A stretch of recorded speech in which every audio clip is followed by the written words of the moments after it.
नमस्कार दोस्तों, मैं राजीव रंजन प्रसाद। चीन में नाशपाती को लेकर एक प्रयोग हुआ। भगवान बुद्ध की आकृति का सांचा बनाया गया और नन्हे फलों को वास्तविक आकार लेने से पहले उस पर कस दिया गया। फल जैसे जैसे आकार प्रकार में बड़ा होता गया, उसकी बाध्यता थी कि वह अपना विस्तार सांचे की परिधि के भीतर ही करे। फल की अपनी कोई इच्छा नहीं थी, उसकी कोई स्वतंत्रता नहीं थी। उसकी नियति थी कि बुद्ध की तरह दिखना है। सोचता हूं कि क्या जैसा दिखता है वही वास्तविकता होती है।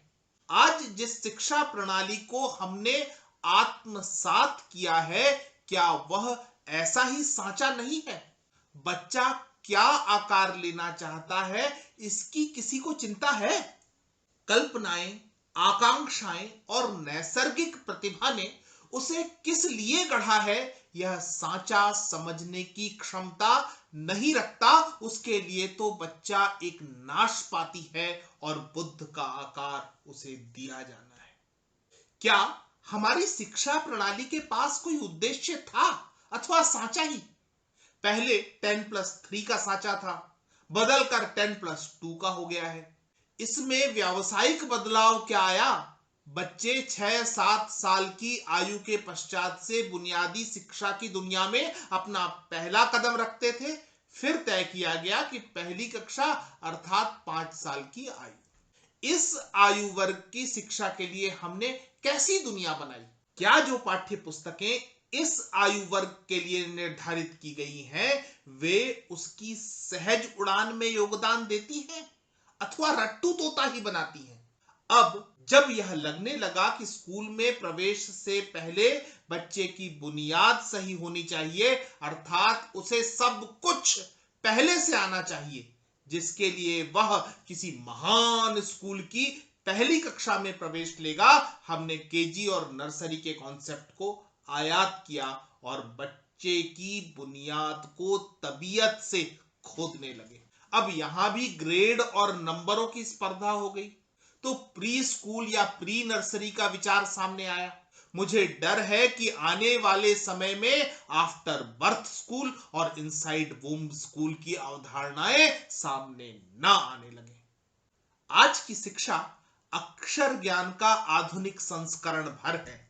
वह चाहे साहित्य हो, विज्ञान हो अथवा गणित, सांचों ने सीधा देखना सिखाया है। घोड़े की आंख केवल आगे देखने के लिए ही प्रशिक्षित की जाती है, उसे दाएं बाएं के परिदृश्य से अवरोधित किया जाता है जिससे वह अपनी लीक न छोड़े।